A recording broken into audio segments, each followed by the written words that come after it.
오늘 말씀을 세금 납세 논쟁이라고 얘기를 합니다.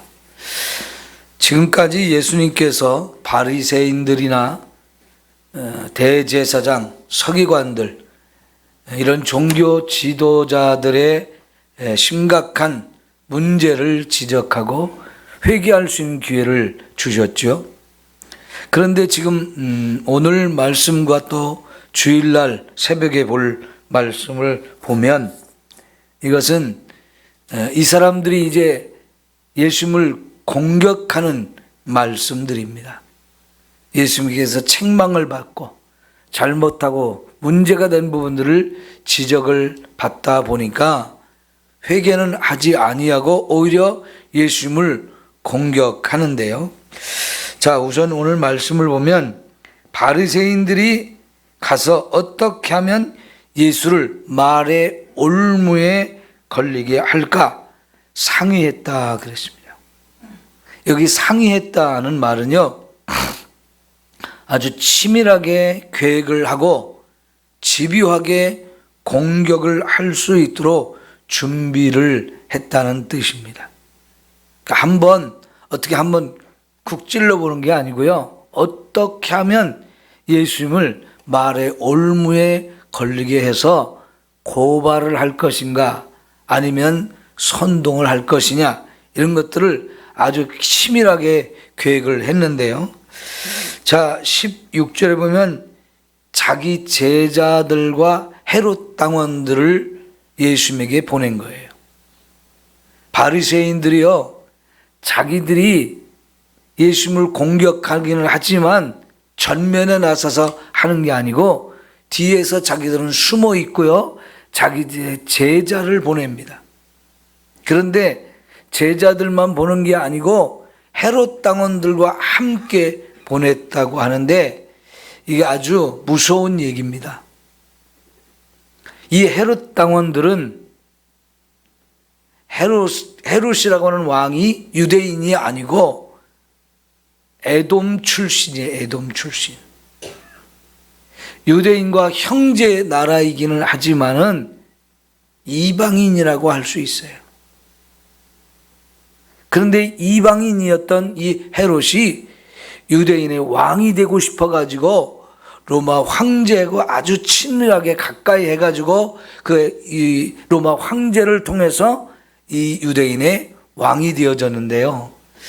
여러분, 유대인들은 자기 민족이 왕이 되지 아니하고 다른 나라가 다스리고 통치하는 거 아주 싫어하는 백성들이잖아요. 그런데 로마의 황제의 신임을 받아가지고 이 이스라엘 나라의 왕이 되어 왔기 때문에 어쩔 수 없이 왕이긴 왕이지만 유대인이 인정하지 않고 거기 따르지 않거든요. 그런데 그런 상황 속에서도 헤롯 왕에게 붙어서 그 헤롯 왕의 편이 되어주면서 함께 세상적인 부귀 영화를 누리는 사람들이 유대인 가운데도 있었던 거지요. 우리로 보면요, 일제시대에 일본 사람들의 앞잡이 노릇하는 사람들이에요. 어떤 사람은 헌병이 되어서 그 총칼을 가지고 우리 민족을 억압하고 일제에 같이 편이 되어주는 사람이 있고요. 또 어떤 사람은 세리 역할을 하는 거예요.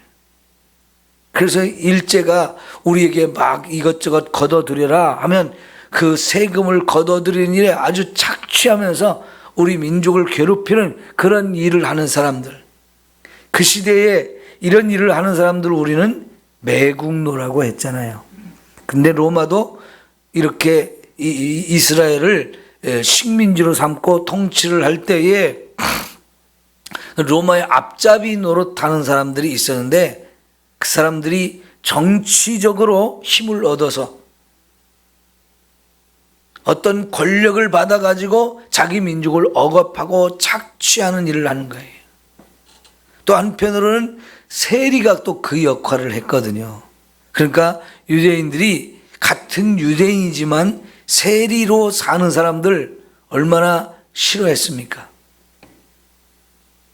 그 세리 중에 한 사람이 요 마태복음을 기록한 마태라고 하는 사람입니다.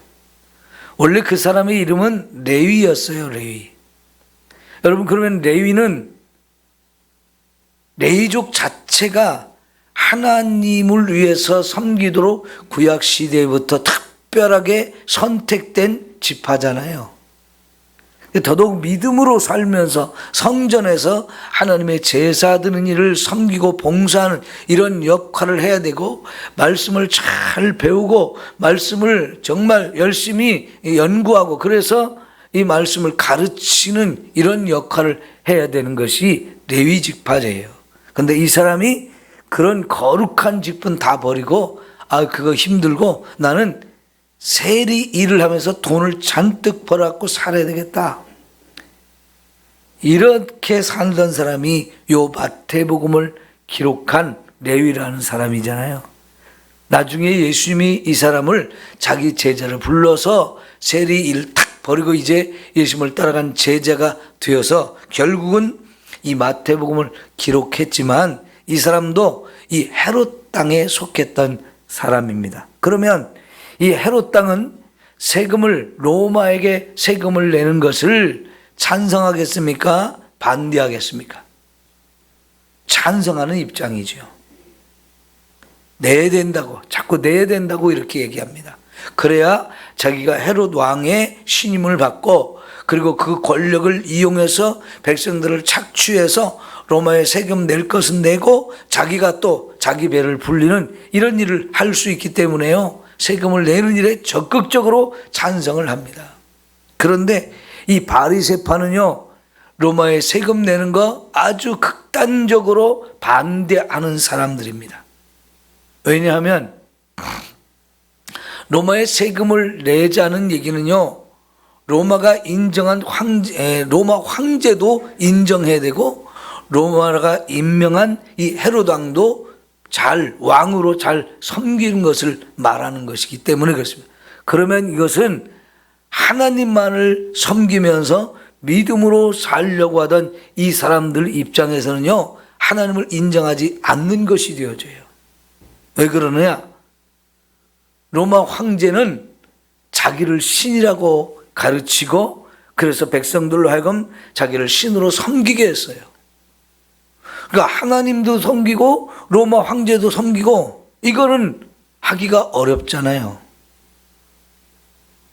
그러니까 이 바리새인들은 우리는 오직 말씀대로 살아야 된다, 오직 하나님만을 섬기며 살아야 된다, 그러니까 정치적으로도 로마의 이 식민 통치를 인정하기 싫고, 종교적으로도 하나님과 황제를 같이 섬기는 거, 이거 용납할 수 없다, 그래서 세금 내는 거 극도로 싫어합니다. 그러나 현실적으로는 세금을 안 낼 수가 없어요. 안 내면 옥에 갇히거나 매를 맞거나 재산을 몰수당하거나 이러기 때문에 어쩔 수 없이 울며 겨자 먹기로 이렇게 세금을 내기는 하지만, 마음속으로는 이거 아주 싫어하는 거예요. 그러니까 세금 내는 걸 싫어하는 사람과 세금 내는 걸 찬성하는 사람 함께 묶어서 예수님에게 보내서 질문을 하는데, 가이사 로마 황제에게 세금을 내는 게 옳습니까? 옳지 않습니까? 이런 질문을 예수님에게 한 겁니다. 그러니까 이게요, 처음부터 작정을 하고 이런 예수님을 공격하려고 하는 거지요. 지금 예수님이 이 질문을 받고 나서 예수님이 세금을 내야 된다, 하지만 내지 말아야 된다, 어떤 대답을 해도 그것은 그들의 의도대로 올무에 걸리는 거예요. 내라고 하면 바리새인들과 백성들의 입장에서는요, 이거는 메시아가 아니라는 소리가 되어져요. 하나님을 섬기면서도 로마 황제를 신으로 섬기라는 얘기가 되어지거든요. 그러니까 그동안 예수님을 메시아로 인정하는 수많은 사람이 있는데, 세금을 내야 된다 그러면은 그 세금을 내는 걸 원치 않는 백성들한테 가가지고, 야, 예수가 세금을 내라고 그랬어, 이런 사람이 어떻게 우리 메시아가 돼? 하면서 백성들에게 예수님을 나쁜 사람으로 선동을 할 수가 있어요.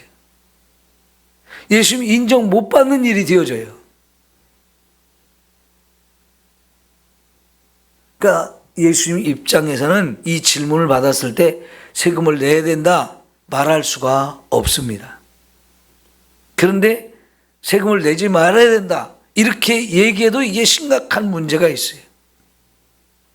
그거는 로마 황제에게도 반역하는 일이고 인정하지 않는 일이고 지금 현실적으로 이 이스라엘 땅에 와서 이스라엘 다스리고 있는 헤롯 왕 그 사람도 인정하지 않고 거기에 반역하는 일이기 때문에 고발을 당해서 예수님이 잡혀가서 죽거나 갇히거나 여러 가지 심각한 정치적인 문제가 생길 수 있는 거거든요. 그러니까 아주 이런 문제를 만들어가지고 이렇게도 못하고 저렇게도 못하는 그런 문제를 가지고 예수님을 공격을 하는 거지요. 그러니까 이거는 영락없이 함정을 파놓고 탁 빠지게 만드는 거지요. 무서운 음모가 여기 속해 있는 거예요. 여러분, 예수님을 이렇게 잡아서 죽이려고 하는 사람들의 입장에서는요, 어제까지만 해도 적으로 살던 헤롯 당원과 바리새파 사람들이 하나가 되어요. 이게 무섭습니다. 여러분, 영적인 문제는 이게 참 이런 게 우리가 대처하기가 어려운 문제거든요. 이미 구약 성경에서부터 하나님을 대적하는 일에 사탄이 늘 이렇게 뒤에서 공격을 하는데 그럴 때요, 세상적으로는 어제까지는 적이었는데 예수님을 공격하고 하나님을 대적하는 일에는 어제까지 적이었던 사람도 한편이 돼가지고 예수님을 공격하고 하나님을 대적하는 일을 얼마든지 만들어내요. 헤롯 당원과 빌라도는 원수였습니다. 원래 이 예루살렘 이쪽은 다 헤롯이 다스리던 예루살렘부터 시작해서 이스라엘 땅 전체와 그 주변에 있는 나라까지 다 헤롯이 다스리던 나라거든요. 근데 그 헤롯 대왕이 죽고 나서 그의 아들들한테 나누어서 썼어요. 갈릴리 쪽은 또 누가 다스리고 남쪽은 누가 다스리고 동쪽은 누가 다스리고 이렇게 여러 아들들한테 이만큼 나누어서 여기 너희가 다스리라고 이렇게 해줬는데요. 이 남쪽 유대 예루살렘 지역을 다스리던 그 헤롯의 왕 하나가 아들 하나가 나쁜 짓을 너무 많이 해가지고 왕권을 빼앗겼어요. 그리고는 그 자리에 로마가 직접 총독을 빌라도로 보냈거든요. 그러니까요, 똑같은 왕이지만요, 언제든지 왕이 된 사람들은 더 많은 땅을 자기가 다스리고 싶은 이 욕심이 어마어마하거든요. 그러니까 북쪽만 다스리던 헤롯의 아들 헤롯 왕이 또 남쪽을 다스리는 이 빌라도하고 서로 저놈을 죽여야 내가 더 많은 땅을 다스리고 더 많은 권력을 가지는데 이것 때문에 서로 앙숙이 되어서 정치적으로 싸웠어요. 그런데 예수님을 죽일 때 보면 하나가 되어져요. 세상에는 이런 일이 너무나 많습니다.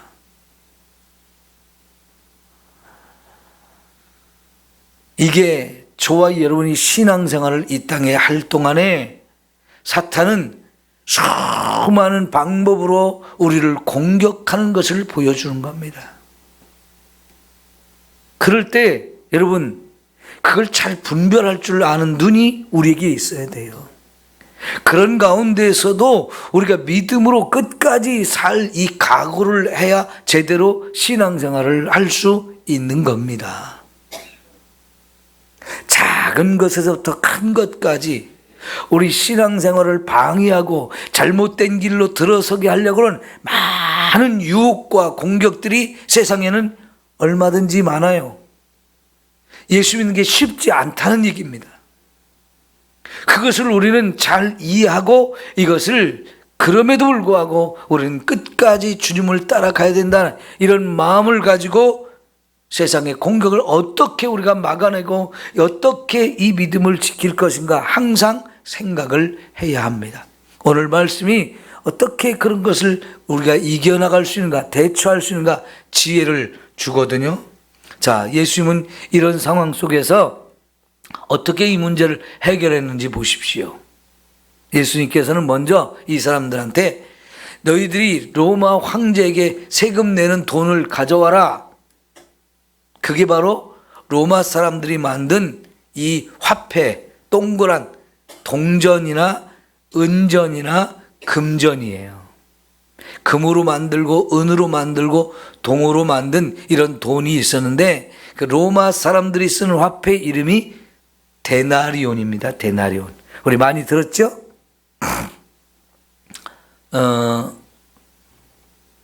이스라엘 사람들이 쓰는 단어는 달란트라고 해요. 달란트.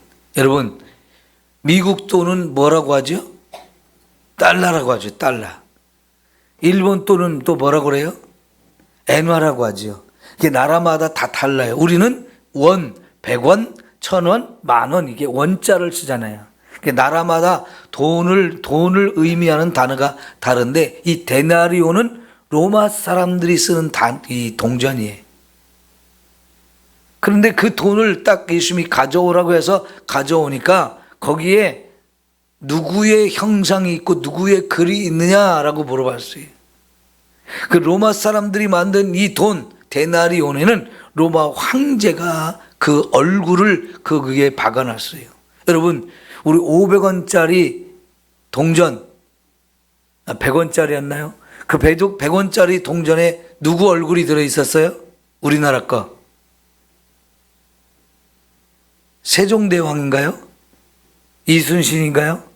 하여튼 세종대왕이가 이순신이 있어요. 얼굴이 거기에 있죠. 그거는 로마 시대부터의 전통이에요. 그 어느 나라든지 보면 이 동전, 작은 동전을 보면 또 아니면 지폐에도 보면 거기에 훌륭한 사람들의 얼굴이나 이런 사진을 넣어놓잖아요. 그런데 여러분, 지폐를 예를 들어서 하면요, 지폐에 우리 율곡 선생님, 태계 이황이나 율곡 선생님의 얼굴이 들어있는데 그 가운데에 넣지 않고 옆에다 넣어놨어요. 옆에다가. 그거 왜 그러냐면요, 지폐가 이렇게 있으면 우리가 보통 이렇게 반을 접거나 아니면 한 번 더 접지요. 그런데 이 사람 얼굴을 가운데다 놓으면 이걸 접을 때 얼굴이 접혀요. 그러니까 그 얼굴은 접히면 안 된다는 겁니다. 그래서 이렇게 두 번을 접었을 때도 얼굴이 접히지 않고 이게 가운데 이렇게 나올 수 있도록 한쪽 가에다가 얼굴을 집어넣는 거예요. 그래서 이 지폐를 만들 때도 그 정도로 신경을 써서 사람들이 만들거든요. 그러니까 이 굉장히 많은 의도가 숨어 있다는 얘기입니다. 그러니까 로마 황제 얼굴을 거기다 집어넣고 로마 사람들이 쓰는 글자를 거기다 새겨 넣는데요, 이거는 누가 봐도 로마 돈이야 딱 알 수 있어요. 여러 나라를 여행을 해보면요, 그 나라에 가서 우리가 돈을 큰 돈이든지 작은 돈이든지 써야 돼요. 그러다 보면 그 나라 돈을 쓰기 위해서 돈을 바꾸거든요. 그러면 여행을 마치고 돌아올 때 보면 주머니에 작은 동전이나 작은 지폐 같은 것들 꼭 남습니다. 그 집에 와서 그냥 끄집어서 여기다 바구니 같은 데 넣어놓으면요, 우리나라 돈하고 미국 달러하고 또 일본 돈하고 뭐 태국 돈하고 이렇게 막 섞여요. 근데 다 그걸 들어서 하나씩 확인해 보면, 아, 이거는 미국 돈, 이거는 우리나라 돈, 이건 일본 돈 다 알아볼 수 있게 만들었어요.